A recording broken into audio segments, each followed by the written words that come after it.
very word secrecy is repugnant in a free and open society. You're in violation of secure communication procedures, Condor. So we just went ahead and fixed the glitch. There is no America. There is no democracy. Our fifth objective, a new world order. There are no nations. There are no peoples. There are no Russians. There are no Arabs. There are no third worlds. There is no West. Right-wing conspiracy. What do you call it when the assassins accuse the assassin? A new world order. Thank you for plugging in to the Stones Unturned podcast. Well, just a second there, Professor. We fixed the glitch. I'm your host, Professor Thomas Henry Horan. He reads everything. Hello there, you lucky devils. You better bet your bippies he reads everything. I think I learned my lesson. Don't kiss the money. Just blow kisses at the money. Mwah. And if you catch one, mwah, you just put it wherever you want it. Thank you for your support. Well, how about one of those episodes you've been waiting for? Here's the deal. I'm getting a workflow. I think I'm feeling better. I think the fever's gone, and I'm not coughing as much today. Oh, my stomach hurts. So finally, after 8 years or so, hi Gary, hi John Toad, hi Baby Bull. After all these years, we're finally getting somewhere. You've finally seen enough background information. I can start sketching in the blob. So what we will do tonight is you will see me continue to work on Sunday night's episode. That's what you'll see. Too much. I got too much stuff. About what? How Emanuel Swedenborg ties this whole thing together.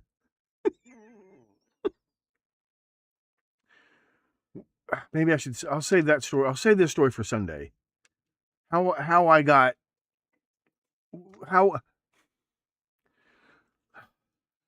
the thing. Here's another myth about Wolfie. Hitler's UFO-powered Fourth Reich is just a crazy conspiracy theory. Remember, there was this conspiracy theory that they were going to go to Antarctica, or they had gone to Antarctica, and they had built an underground UFO complex. And from here, they would launch nuclear missiles and take over the world. Maybe they did, maybe they didn't. That's not just a crazy conspiracy theory. The actual Condor-powered Fourth Reich is so crazy, and it's real, and it has a lot to do with this. It has everything to do with this. It's like this comic book world of the Fourth Reich and the Comintern or something. It's so crazy, it makes Peter Levinda's crazy UFO cult look like a Lockheed Christmas party. Let me run through that again. The real Condor-powered Fourth Reich is a real conspiracy so crazy, it makes Peter Levinda's crazy UFO cult look like a Lockheed Christmas party. How's that? But first, Manson. Naturally, we must talk about Manson. Did Admiral Byrd run into them? He probably started the whole thing. First, we must talk about Manson. Let me go over this again till we get it. This is the valley. And to the west of the valley, you have the canyons and the hills. The Hollywood Hills. Like way up here is Simi Valley, to the west up here. This is Canoga Park. This red dot, let me zoom in for you. One or two only. This red dot here is the so-called Yellow Submarine House, which may have belonged to Mark Rosen, and that's not even their real name, Aesop Aquarium. It may have belonged to his parents. They had rental property in Canoga Park. And then just to the southeast of there, this red dot here, that's the Frank Sinatra Jr. kidnap house, where Frank Sinatra Jr. was supposedly being held for ransom. I only mention it because both of these places are just a couple of blocks away from the Rocketdyne facility in Canoga Park. Rocketdyne had built the F1 engines for the Saturn V booster. But at this time, they are now working on the liquid hydrogen rocket technology that will make the space shuttle possible. The Soviets will never get the hang of liquid hydrogen. Their huge disaster, right? That was the one caused by liquid hydrogen, right? The one that wiped out half their space program. All because of one idiot. One loudmouth idiot who has to make a big show out of everything. Has to go around proving how macho he is all the time. Wiped out half their rocket program. Well, a hop, skip, and a jump across Highway 27 is Spawn's Movie Ranch.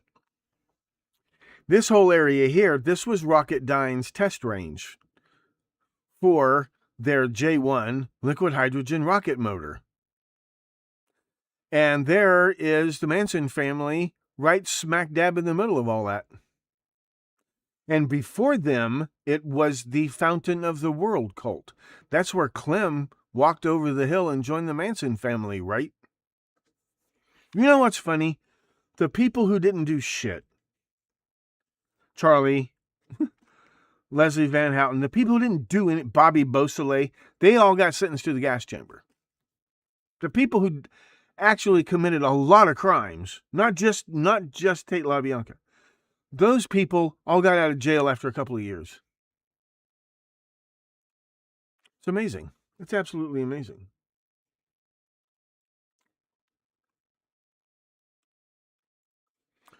Are you with me? Now, why is this interesting? I'm going to start the timer. I'm not going to mess around all night tonight. I don't want to get sick on you again. Okay.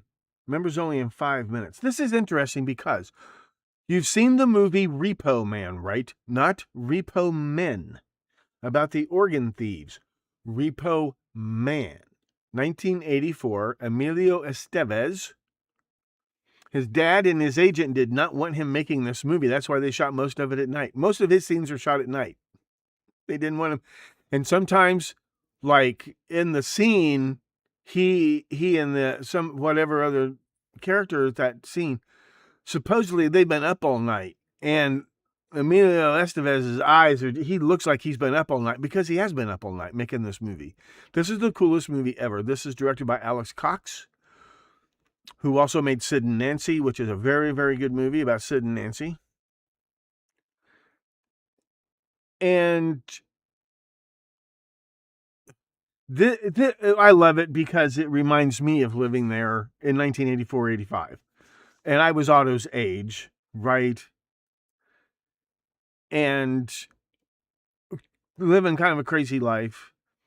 And this was part of it. So when Otto, the first scene, it's a party, somebody's house, their parents are gone, so they're having a party, and his girlfriend leaves him for another guy, and he's up all night, and the sun comes up, and he gets on the bus.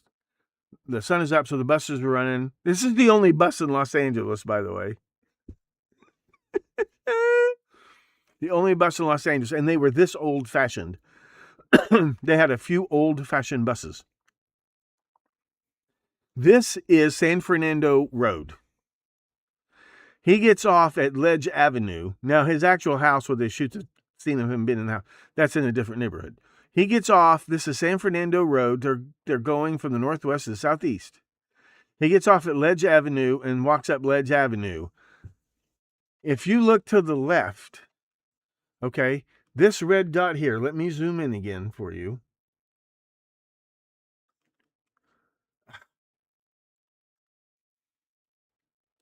I need more fucking buttons to push. Lost my train of thought. Okay, he gets off the bus here. That first night he's been up all night, partying with his friends. His girlfriend leaves him. Gets off at Ledge Avenue. Okay, that's here. You see that red dot? This is San Fernando Road, and there's a railroad running right next to it.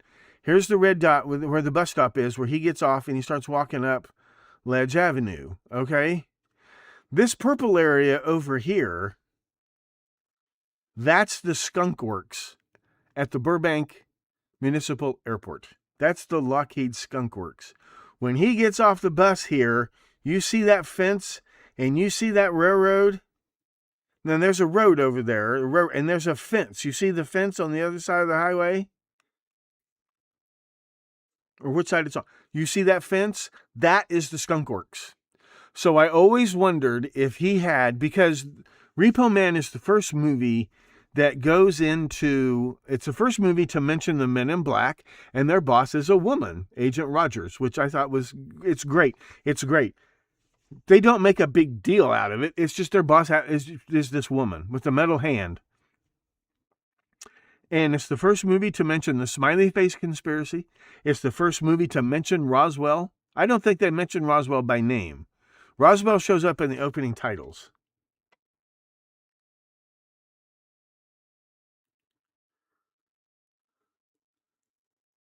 Admiral Byrd's cousin owned the Texas School Book Depository during the incident. No, baby bull. Oh, I got to look that up. That is outstanding. Please tell me that is true. Well, nothing to hide.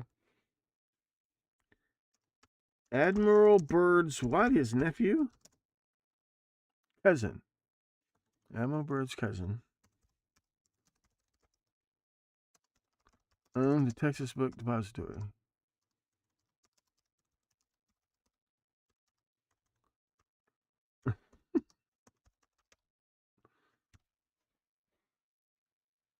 Yes, that's true.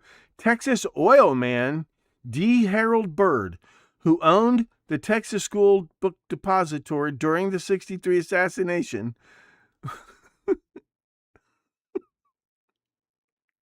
I like the way, I love AI. I love it. Was a cousin of the famous polar explorer Admiral Richard E. Byrd. Purchased it in the late 1930s. The Harold Byrd Mountains of Antarctica are named after him. Ha! After the assassination, Harold Byrd had the 6th floor window frame removed from the building and stored in his home because he feared souvenir hunters would try to steal it. I'm going to take this truckload of gold bars home for safekeeping. So you greedy bastards keep your filthy paws off of it.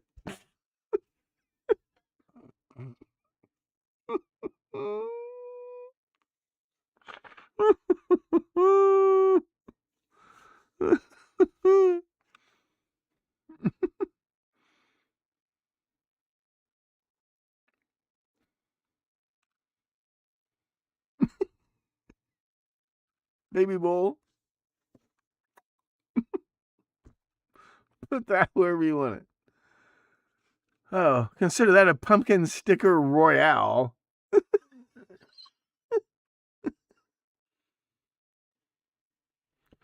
Didn't Admiral Byrd run into them? Run into who? Oh, yeah, the Nazis at the South Pole.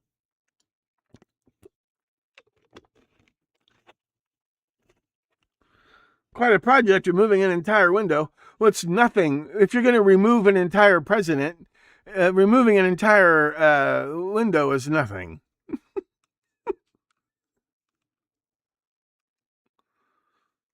That was odd. Okay. So in the members only, we will go into further detail as to how Swedenborg accidentally creates the child you-know-what-if-ice UFO cult. What this has to do very specifically, not only with Manson, but with Sharon Tate.